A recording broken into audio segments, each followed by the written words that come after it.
Hello, everyone, and welcome to the weekly segment of Statman and Robin. Now, as you can see, I have my wonderful co-host alongside me, Adam, who's actually £5 heavier today. Maybe we'll get into that a little bit later on. And I don't mean in terms of weight, but yeah, how are you today, Adam? Well, it could be weight too, because that was a nice pizza earlier. But I'm doing good today, Nick. How are you? Hungry, mate. Very hungry. So as soon as we finish this, it's probably some pizza for myself. So in regards to the show today, guys, as you know, we have a big game on Saturday against Leicester. So me and Statman thought we could break down Leicester's season so far, as well as Manchester United's season as well. The top three performing players from each team. And then Rodgers versus Rangnick as well in terms of win percentage, points per game, league position, all that kind of stuff. So loads of stuff in that aspect to get into. But before we get into that, Adam, I just want to discuss a topical item with yourself.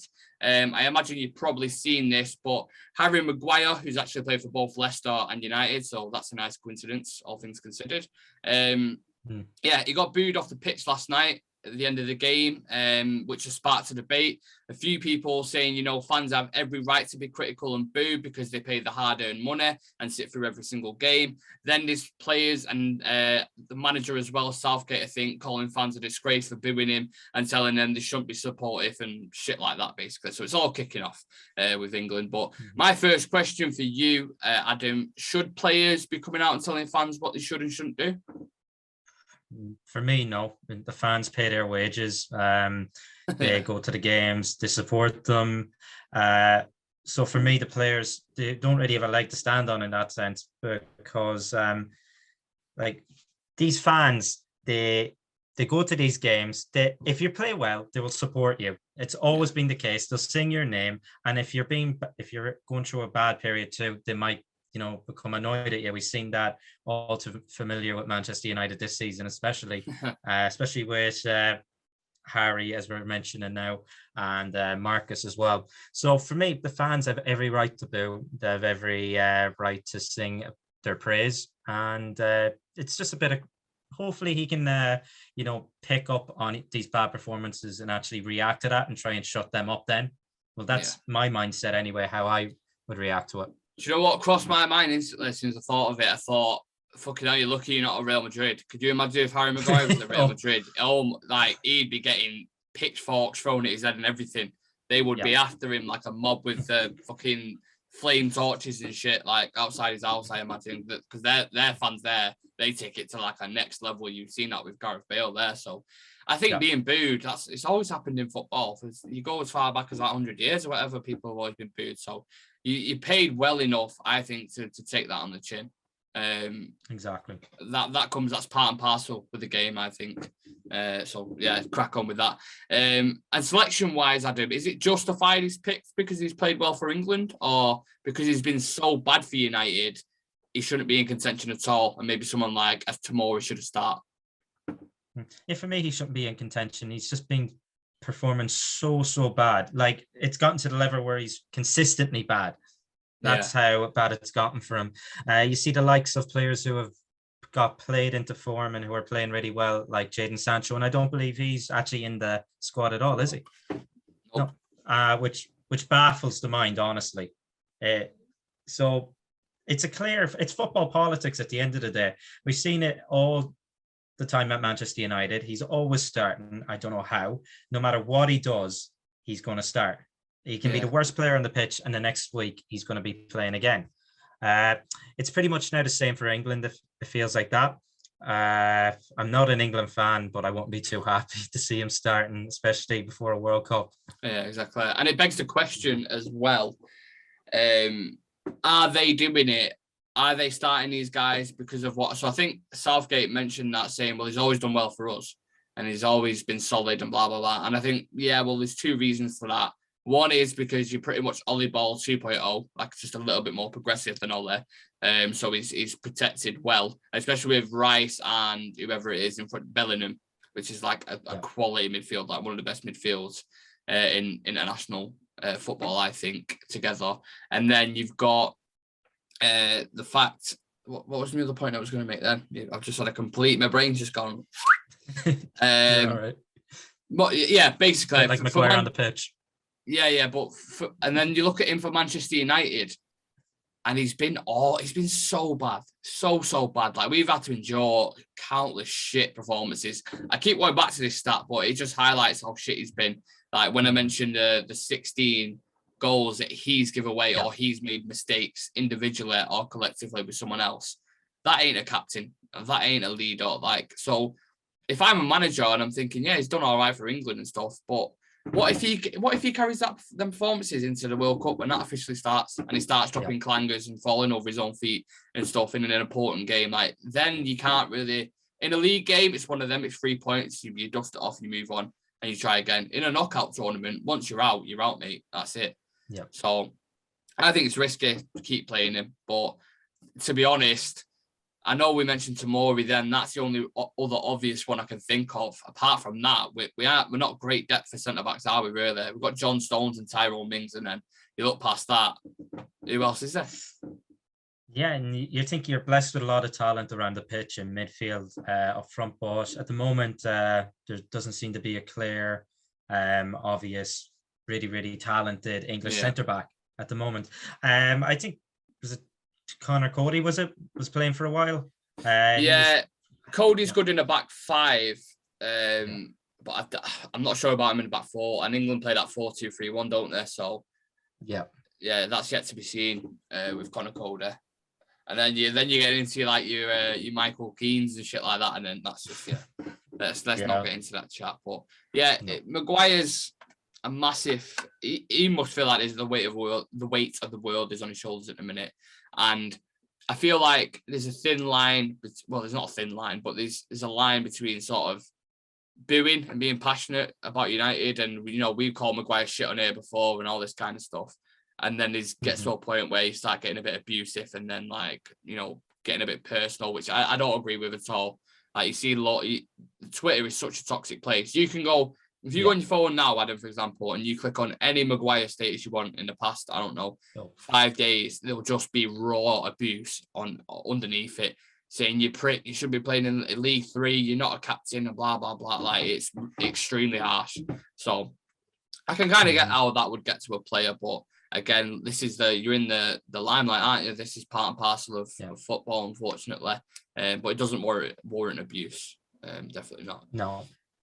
You said that about him carrying the weight of the world on his shoulders, but the fan base we have is the biggest in the world. So at times it could be nearly probably a 16th of the world that you're carrying on those shoulders. And this fella's captain of the club. You see some players come in and they take that weight on their shoulders with ease. Roy Keane, particularly. I know like the fan base has grown massively, especially in the last 15 years. Yeah.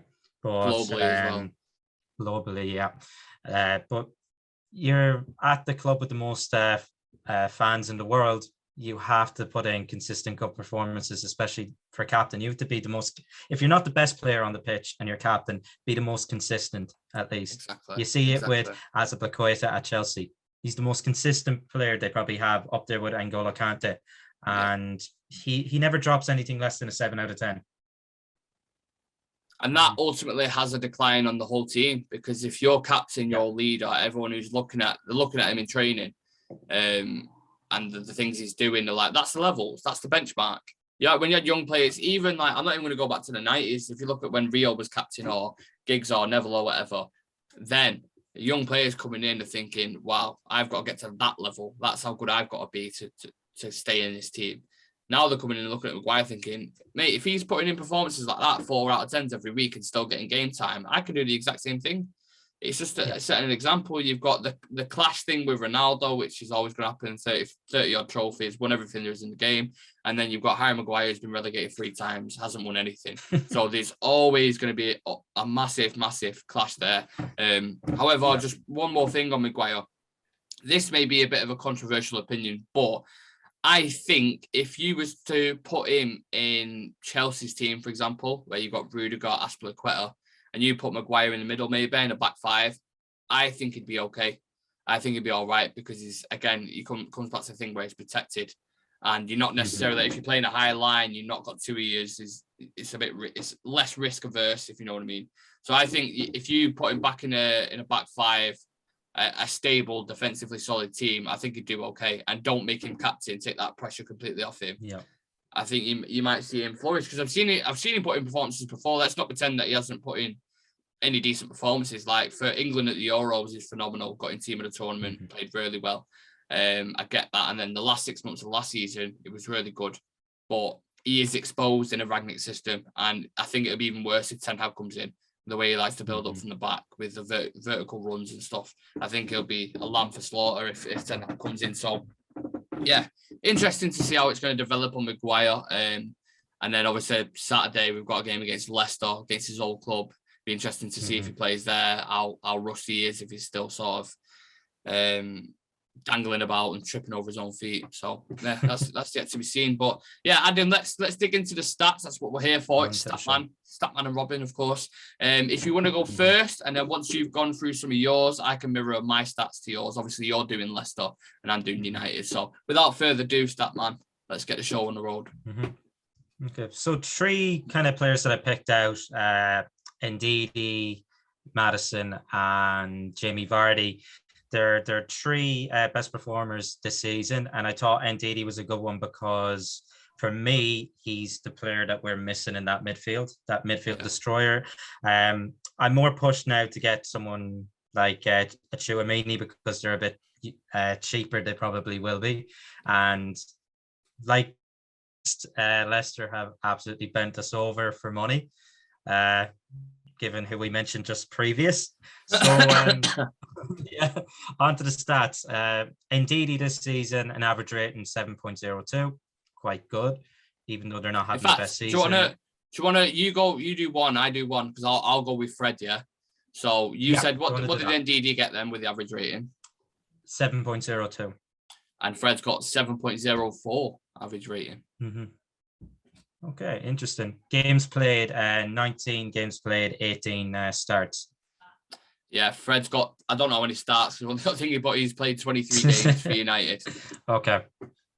And obviously, he hasn't got any goals this season, 0 goals. Fred's got a few, doesn't he? He has. He's got 3 goals and 4 assists, to be honest. I think he scored more goals than Messi, I believe.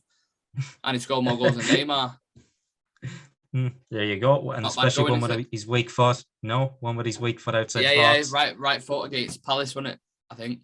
Rangnick's first game. We thought, geez, miracles are being made. Yeah, here. We thought, wow, this man is Rangnick is quite literally God. If you've got Fred scoring outside the box with his right foot, yeah, I bought into that first half against Palace. I bought into that so much.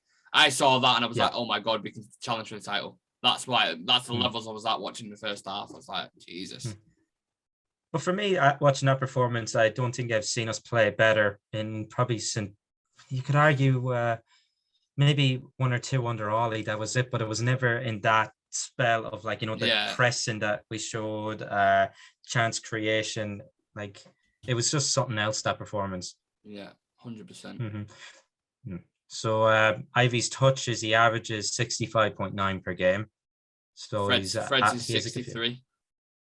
Okay, so yeah, pretty much around the same ballpark. The accurate passing per game, 39.2, and the out of those, it's 80% successful. Yeah, so Fred's is 41.3 and 84%. See, this is a bit mad, right? Because there's a thing with, I know stats are everything, but these are very sort of important stats in terms of a DM or a midfielder or whatever. And Fred's trumping him on quite a lot of the stats here, by the looks of it anyway. So far, he's got a better average rating, more goals and assists, similar touches, which obviously isn't a thing, but higher accurate passes per game. So, yeah, a few more. Is there a few more? Oh, yeah, I have a few more, like interceptions per game, 2.2. What about Fred for those? Yeah, so that's better than Fred's. Fred's is 1.2. But I think since Rangnick's come in fairness, he's moved him more into an 8 role, hasn't he? So he's not as near the defensive back line as much. But that surprises me, that, because Fred's quite good at intercepting. That's one of these things, like very tenacious. So yeah, but he's got 1.2. So quite a drop off there in comparison to Ndidi. Yeah. And then tackles per game, 3.2.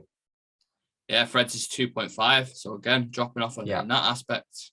Interesting. But we know this about Ndidi. He just sits there. He won't chase the ball, especially now. That's what Ragnick has Fred doing in that new role. So this fella's just going to sit there, break up play, nearly almost like an old-fashioned sweeper. Just sit there. Yeah, specialist in there. Two centre backs. Yeah, he's a specialist, absolutely. and I felt like we've missed this sort of player for a long, long time. Like, who sat there before? Was it Michael Carrick? But he never done it to this extent. He was just picking the passes he was, and he might win the ball back here and there, but not to an extent like this. Yeah. Do you want to move on to either Vardy or Tielemans? Was it Maddison? I can't remember who you said. Maddison. Then I just had yellow cards for then. Like so a few yellow cards there. Who's that for? The yellow card? Sorry. Oh, that was for Ndidi. All right. Okay. Yeah. So let's dive into Maddison's, and I'll do Bruno Fernandes his stats if you want. Okay. Yeah. So total games played 26 this season. Yeah, 27 for Bruno again, similar. Yeah, and then 8 goals, 3 assists. Bruno's got 9 goals and 6 assists. And then I have average touches per game, 37.3. 65.9 for Bruno. 65.9. Double, so he's doubled the output. Geez, that's quite good. Big chances created this season, 7. Again, doubling the output, 14 for Bruno. There we go. Then key passes, 1.2. This is on average per game. I've not got key passes, but I've got accurate passes per game, which is 38.3, 77%. 77, okay, because Maddison has 20 and 81%. So obviously these players are like... I thought you were going to say 20% then. I was like, wow. Oh, jeez. Yeah. As we know, these players, they're the creative spark, so they're not going to have a high passing accuracy because their sole role is to actually play these through balls, over the top balls, everything like that. And we were talking about this just before go ahead. I was just going to say, I think Lionel Messi, De Bruyne, players like this, all their pass percentages are between like 70-80 because they're the risk takers, you know what I mean? So, nailed on with Adam. Exactly. And then I have yellow cards here too. So what about Bruno? We know Bruno's got 7. That's in the Prem alone. He's got 7 yellow cards. So, we know he's petulant, and that's just. I imagine it's double figures in it for the season in terms of like FA Cup, Champions League. 100% has to be. Yeah, he's especially that he could have got sent off maybe 2 or 3 times in that Atletico game from all the complaining. 100%. His throat must have been killing after that. Absolutely killing. He's moaning that much.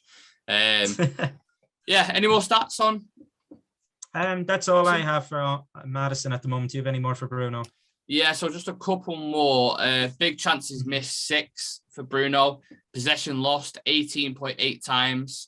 Have we done the touches per game? Did we do touches per game for Bruno and Maddison? We haven't. Yeah, so touches per game for Bruno, 65.9.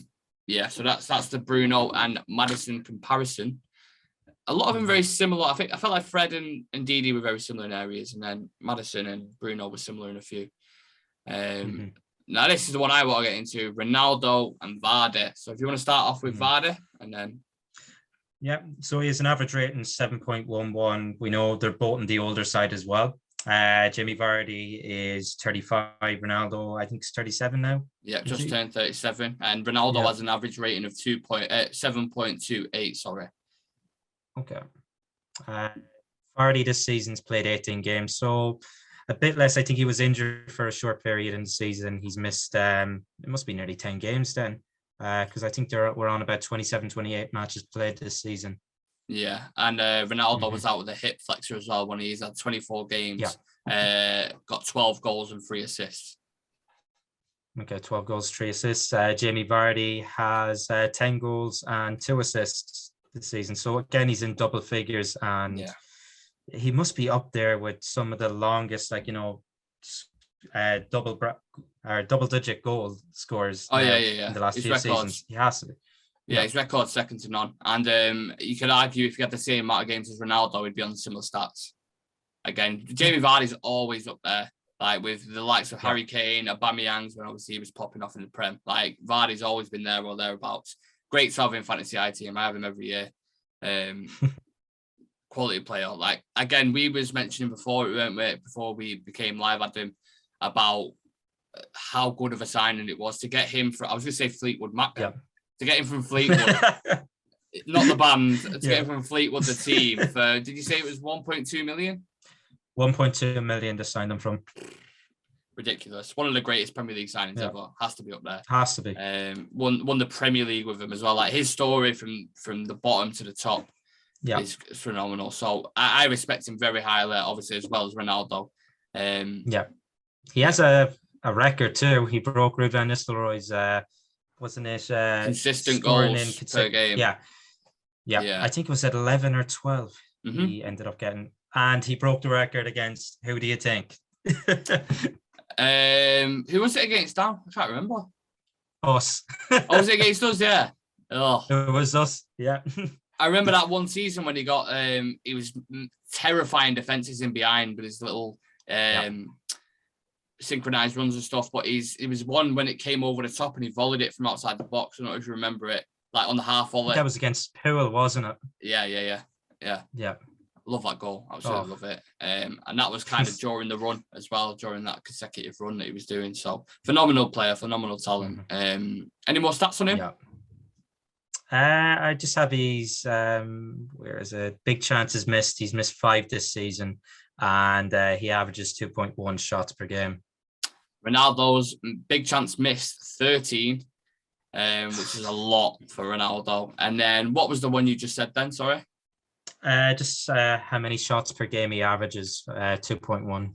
Shots on target per game, Ronaldo's is 1.4. His actual shots per game is 3.6, which is one of the highest in the leagues, believe it or not.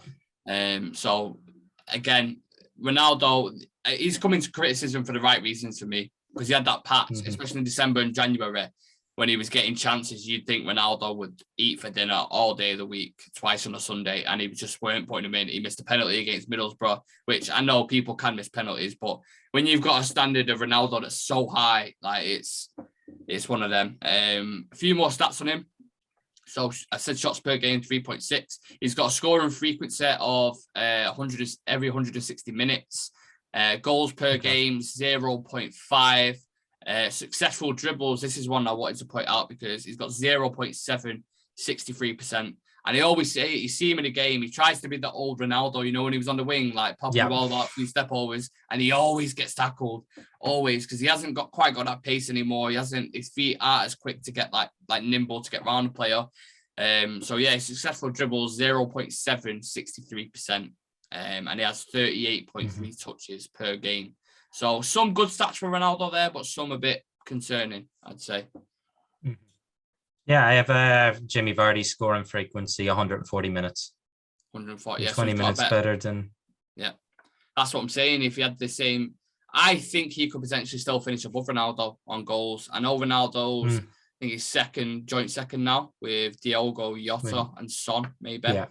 In the Prem, which obviously is a 37-year-old. I know it's Ronaldo, but 37 years old, come on. Like, in a shit United team at the minute, it's still decent. And with 13 big chances missed.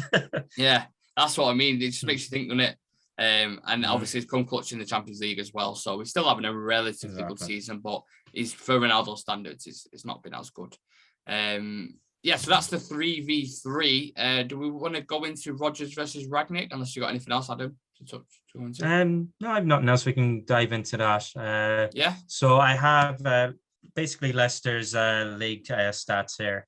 They've won 10 games this season. They've drawn 6 and they've lost 11. And they're on 36 points and they're 10th in the table at the moment. Yeah, poor season for Leicester. Really bad season at the minute. Not much better for us, to be honest. We're 6th on 29 games, 50 points, and a goal difference of 8. So yeah, and we've got Arsenal and Tottenham above us as well, who've got games in hand. I think Arsenal's still got games in hand. So yeah, not reading great for that. In terms of the actual managers, so Rangnick has had 19 games, 9 wins, 7 draws, 3 losses. What's Brendan got? Well, he's had the amount so far that they play because he's being employed since the start of the season. So, yeah, so 10, 6, and 11. And then the points per game this season, he is 1.33. Okay. Yeah, Ralph's got 1.79 points per match. In terms of trophies won, so Ralph has won the German Cup with Schalke.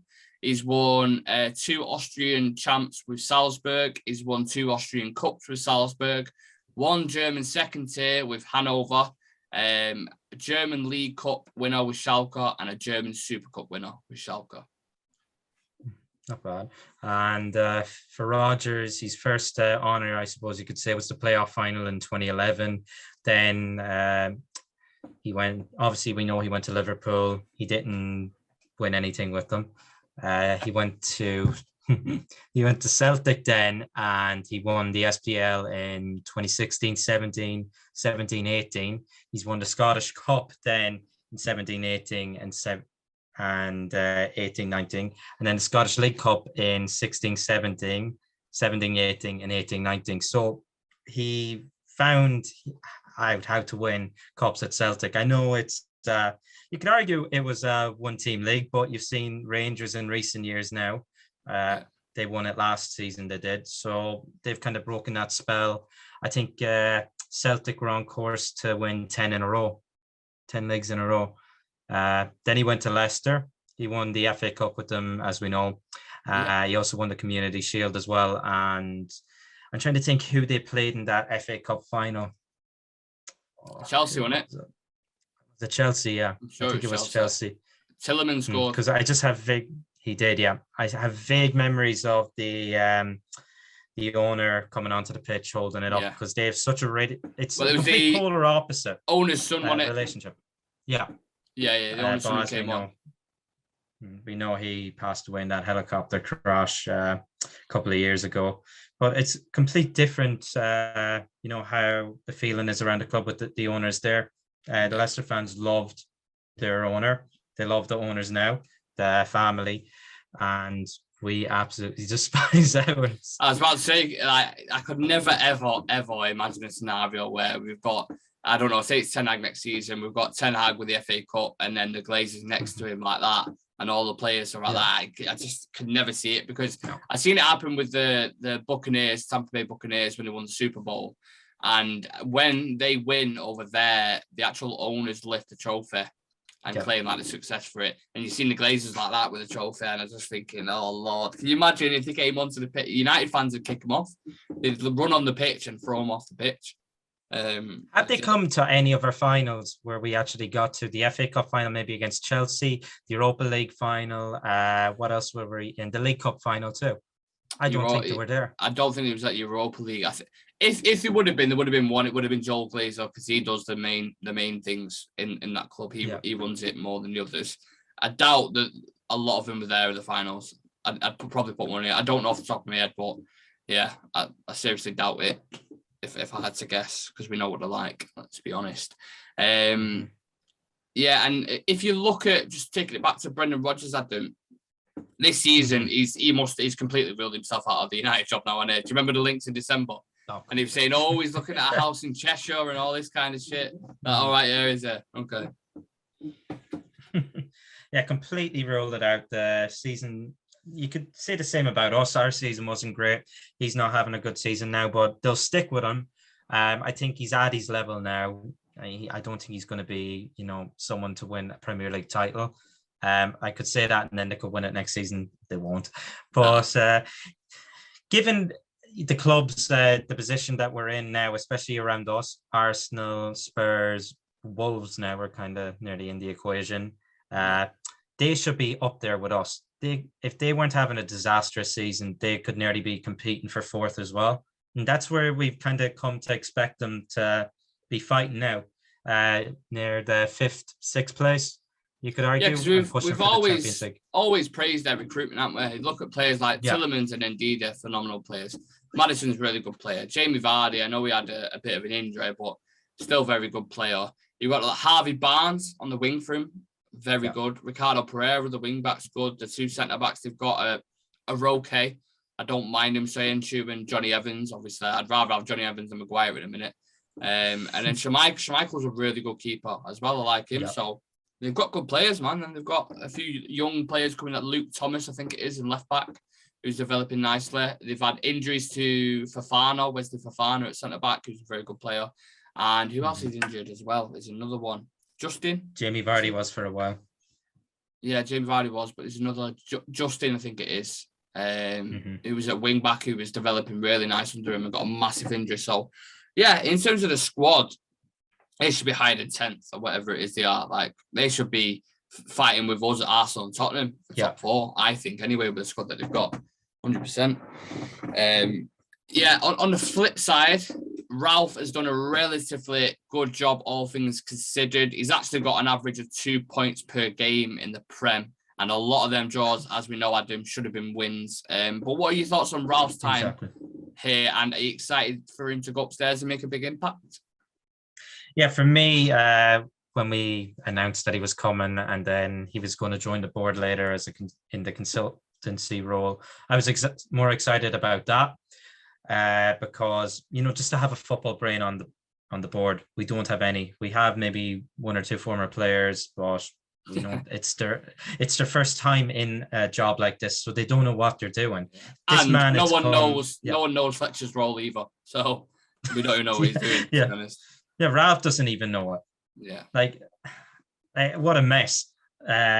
So this man we took in, he knows how to build a club. He knows how to make a club.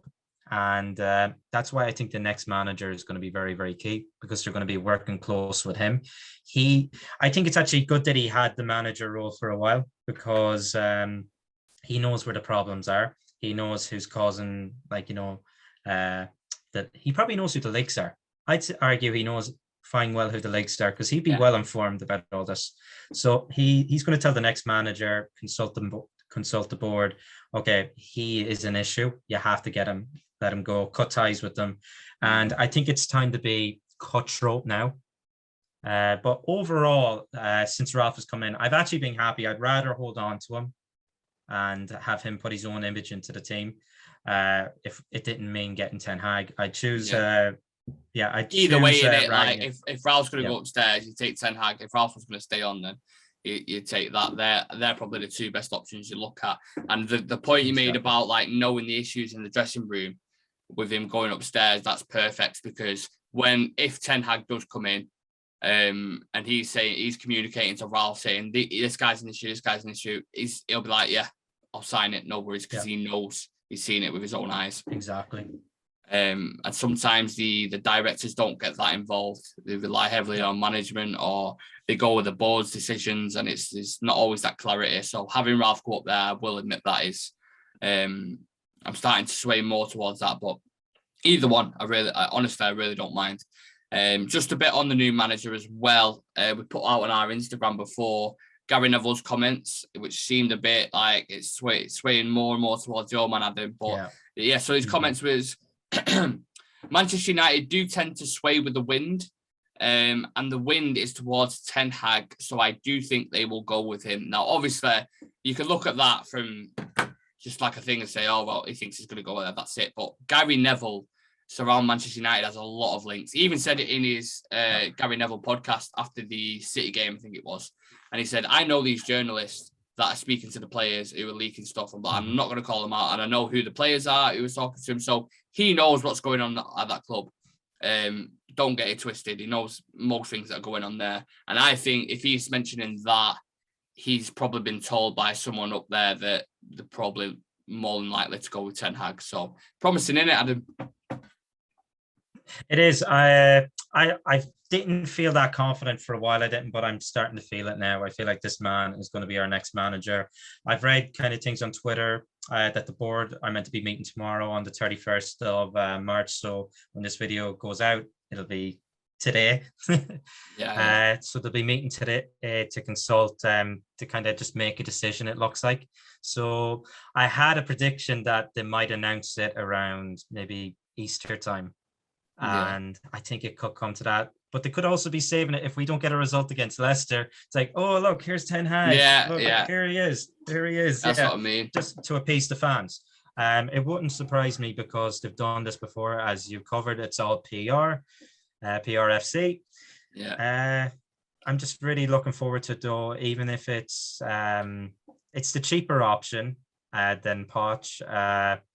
So thank God for our tightness. Sometimes it might actually pay off for us. Exactly. Yeah, it might actually work in our favour.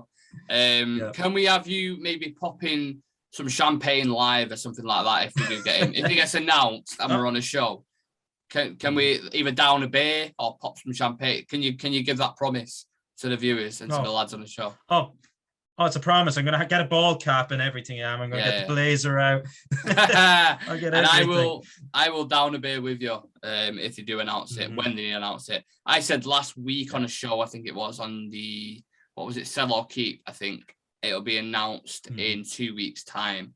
So it's either start of April, I'll get it bang on, or near Easter, you'll get it bang on. Yet to be seen. You never know with United. They could announce it end of May when everyone's already been bought. The players have moved and they're like, oh, this is the new manager. And it's like, who are we going to go get now? Like, yeah, that's United for you, isn't it? They're a mystery ball at the best of times. But yeah, I think that is a wrap. The show was absolutely flew by. Very informative, fun and clear. So that's our job done, I think. Also, to everyone watching, don't forget to subscribe to our YouTube channel and hit the bell icon so you don't miss out on any of our videos. It'll just automatically come up and you can click on it. Everybody loves a bit of convenience. And we've got the Leicester preview tomorrow. And then, so we'll have like 4 or 5 of the lads on that. And then the actual match day on Saturday, which I think kickoff's around 5:30. So we'll be live with the lineups about 4:30. And then we'll have halftime analysis and post-match analysis as always. So lots more content. Maybe even, I think there's a show on Sunday as well, a pre-record. So the next 3 days, we've got you absolutely covered. Don't worry about that. Yeah, Adam, this has been Statman and Robin. Thank you for watching, guys. And thank you for joining me, Adam. It's been a pleasure, mate. No problem. See you guys. Cheers, guys.